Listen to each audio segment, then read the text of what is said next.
রাধে রাধে বন্ধুরা, শ্রীরাধা ব্লগে তোমাদের সবাইকে স্বাগত। আর আজকে দেখো দুপুরবেলায় আমি বেরিয়েছি এই পাশেই ললিতা কুণ্ডু। তো আমি যাচ্ছি ললিতা কুণ্ডে।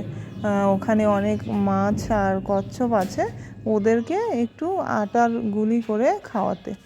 তো চলো তোমরা আমার সাথে দেখবে। রাধারানীর প্রিয় সখী ললিতা, সেই ললিতা কুণ্ডু কিন্তু এটা। তো এটা আমার কাছেই, আমি যেখানে আছি রাধাকুণ্ডে, তো পরিক্রমা রাস্তার পাশেই ললিতা কুণ্ডু, আর আমিও আছি এখানে কাছাকাছি। তো আমি দুপুরবেলা খেয়ে দিয়ে নিয়ে চলে গিয়েছিলাম ললিতা কুণ্ডে। এই যে এসে গেছি ললিতা কুণ্ডু, দেখো লেখাই আছে। আর এই হলো ললিতা দেবীর মন্দির, আর ইনি হলেন ললিতা দেবী, যে রাধারানীর প্রিয় সখী। তো দেখো তোমরা, আর কুণ্ডুটা এই ললিতা দেবীর উদ্দেশ্যে কুণ্ডুটা, তো কুণ্ডুটাও আমি দেখাচ্ছি। আর কুণ্ডের মধ্যে কিন্তু আছে অনেক বড় বড় কচ্ছপ আর অনেক মাছও। আর এদেরকে খাওয়াতে খুব ভালো লাগে, ওরা সুন্দরভাবে ভেসে ওঠে আর খেয়ে নেয়। তো খাওয়াতেও খুব ভালো লাগে। তো চলো, এই যে এখান থেকে ঢুকছি আমি কুণ্ডের দিকে। আর এখানে আবার সুন্দর রেলিং করে এইভাবে, মানে দেখার জন্য বা দাঁড়ানোর জন্য এরকম সুন্দর রেলিং করে দিয়েছে। তো আগে এগুলো ছিল না, এখন এগুলো নতুন করেছে। কুণ্ডুটা দেখো। আর এখানে ওই যে পদ্ম ফুলটা ভাসছে, ওটা কিন্তু পুরো কুণ্ডুটাতে ভেসে ভেসে যায়। আর সমস্ত যত কচ্ছপ আছে ওই পদ্ম ফুলের উপরেই উঠে বসে থাকে, অনেক কচ্ছপ উঠে বসে থাকে।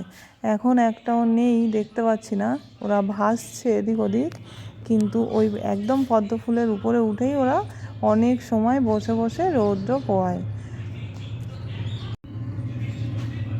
তো কুণ্ডুর পাড়টা দেখো। আর ওখানে আছে একটা বড় সাইজের কচ্ছপ, এখানটায় ভাসছিল।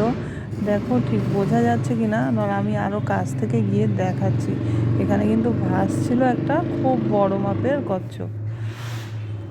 তো আমি একটু ওই সাইডটা তোমাদের দেখিয়ে আনি। আর আমরা এখানে গিয়েছিলাম, মা, আমি, মিমি, কাকা সবাই মিলে এখানে কচ্ছপকে খাওয়াতে। তো তারপরে আমি ওই সাইডটা তোমাদের একটু দেখিয়ে আনি, তারপর দেখাচ্ছি কচ্ছপগুলো কীভাবে ভাসছে, কীভাবে খেতে আসছে। তো এখান থেকে আমি ওই সাইডের পাড়ে এই পাশটাতে আসলাম। আর এখানে কিন্তু খুব সুন্দর করে একটা বাবা মহাদেবের মূর্তি ছিল। তো আমি এখানে প্রণাম করেই উঠলাম, পা দিলাম। আর তারপরে আমি দেখাচ্ছি মহাদেবকে, কি সুন্দর লাগছে মূর্তিটা, খুব সুন্দর লাগছে। উনি যেন এখানে বসে সব কিছু দেখছেন বা ধ্যান করছেন। এখানে বসে বসে উনি ধ্যান করছেন, একদম সেরকমই লাগছে যে অরিজিনালি বাবা এখানে বসে আছেন। দেখো।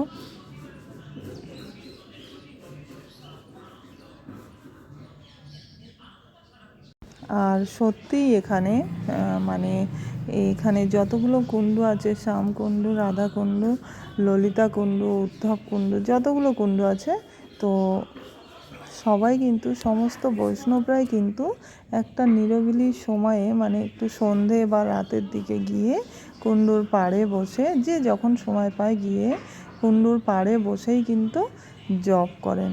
তো যেহেতু বাবা মহাদেব হলেন পরম বৈষ্ণব, তো উনিও কিন্তু এই কুণ্ডুর পাড়ে ধ্যান করছেন, সেই জন্য এখানে মূর্তিটা করা। তো দেখো, তারপর আমি এখানে কচ্ছপগুলোকে দেখছিলাম। আর তার মধ্যে কিছু বিদেশি, এনারাও এখানে ধর্ম করছেন, এনারাও এখানে পরিক্রমা করছেন। তো দেখো, এনাদের মতন করে করেন, আমাদের সঙ্গে এনাদের খুব একটা মেলে না।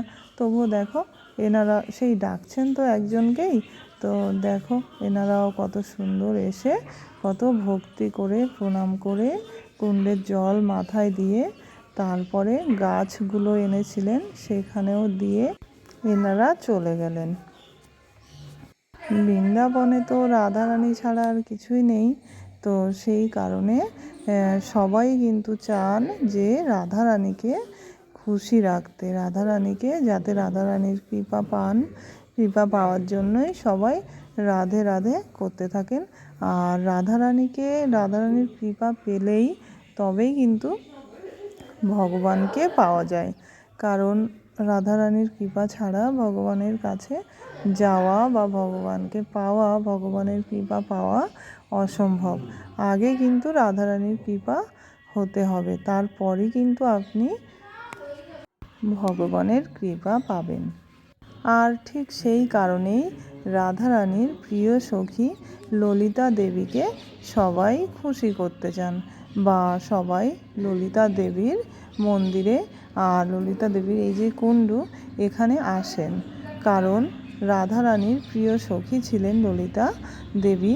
তো আমরা যেমন ডাইরেক্ট প্রধানমন্ত্রী বা ডাইরেক্ট মুখ্যমন্ত্রীর কাছে পৌঁছে যেতে পারি না, পর পর স্টেপ বাই স্টেপ যেতে হয়, ঠিক তেমনই রাধারানীর কৃপা পেতে হলে তার যে যারা প্রিয় সখী তাদেরকে খুশি করতে হয়, তাদের কৃপা লাভ করতে হয়, তারপর রাধারানীর কৃপা পাওয়া যায়। তারপর রাধারানীর কৃপা হলে, রাধারানী কৃপা করলে তবেই কিন্তু ভগবানের কাছে পৌঁছানো যায় বা ভগবানের কৃপা লাভ করা যায়। ঠিক তেমনই সেই কারণেই কিন্তু এখানে সমস্ত ভক্তরা আসেন। আর এটা একদম পরিক্রমা রাস্তার পাশেই। আর এখানে দেখো একটা কত বড় সাইজের কচ্ছপ ভাসছিল। এটা কিন্তু প্রায় 10-12 কিলো ওজন হবে। আমি অনেকটা দূর থেকে ভিডিওটা করেছি, সেই কারণে কতটা বোঝা যাচ্ছে আমি জানি না। তো এটা কিন্তু অনেক বড়, আর মনে হয় ঠান্ডার কারণে এখন খুব বেশি কচ্ছপ দেখা যাচ্ছে না, দুটো একটা দেখা যাচ্ছে, না হলে কিন্তু এখানে অনেক অনেক কচ্ছপ আছে। আর সবগুলো যেই পদ্ম ফুলটা ভাসছে, এই পদ্ম ফুলের উপরে উঠে অনেক কচ্ছপকে আমি বসে থাকতেও দেখেছি। এখন কিন্তু দেখতে পেলাম না অতগুলো। তো যাই হোক, এরপর কিন্তু আমরা এখান থেকে আস্তে আস্তে নিচের দিকে গিয়েছিলাম, মানে একটুখানি এই কুণ্ডুতে যে মাছগুলো ছিল ওদেরকে একটু খাওয়াবো বলে। তো দেখো মাছগুলো কত সুন্দর খাচ্ছে। আর আমার আজকের ভিডিও এইটুকুই। তো ভিডিওটা তোমাদের কেমন লাগলো আমাকে অবশ্যই জানিও। ভালো লাগলে অবশ্যই একটা লাইক করে দিও, সাবস্ক্রাইব করে দিও। আর আমি আবার ফিরে আসবো নতুন কোনো ভিডিও নিয়ে। ততক্ষণে সবাই খুব ভালো থেকো, সুস্থ থেকো। রাধে রাধে।